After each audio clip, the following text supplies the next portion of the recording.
Here we are in the Indus Delta. It's one of the world's largest deltas, and it's an amazing place.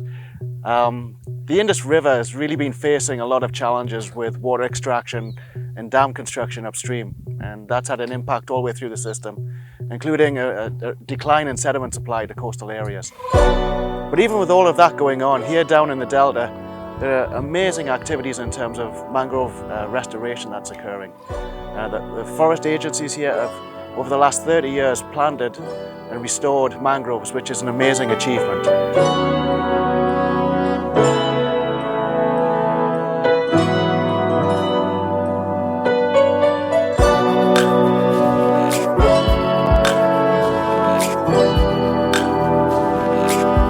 Mangroves such as these, which are only very young mangroves here behind, but once they're planted, they take CO2 out of the atmosphere, goes into the plants, and then it goes into the soils down below, where it's stored and removed from the atmosphere. So it's very heartening really to come to a place where there's actually successful mangrove restoration taking place. And with every hectare and with every plant that's replanted here, we're doing something beneficial in terms of removing CO2 from the atmosphere.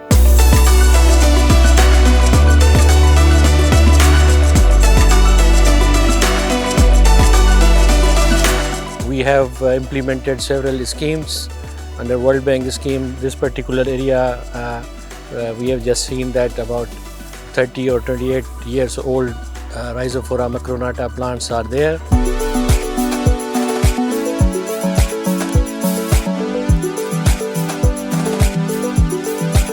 Which is indication that this species not only can survive but can regenerate as well, and it has been seen by the audience. Most of the area that falls in the project is being not only rehabilitated but it's improved, and communities are being addressed for their livelihood, and all these issues are being taken on board.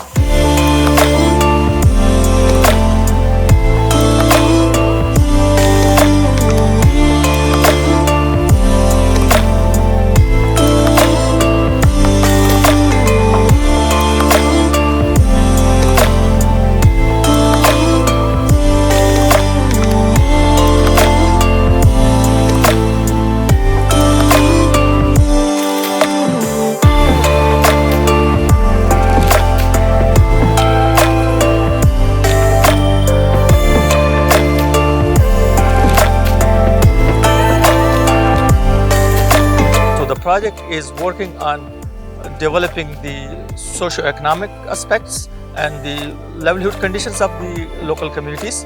It is conserving and enhancing the coastal biodiversity.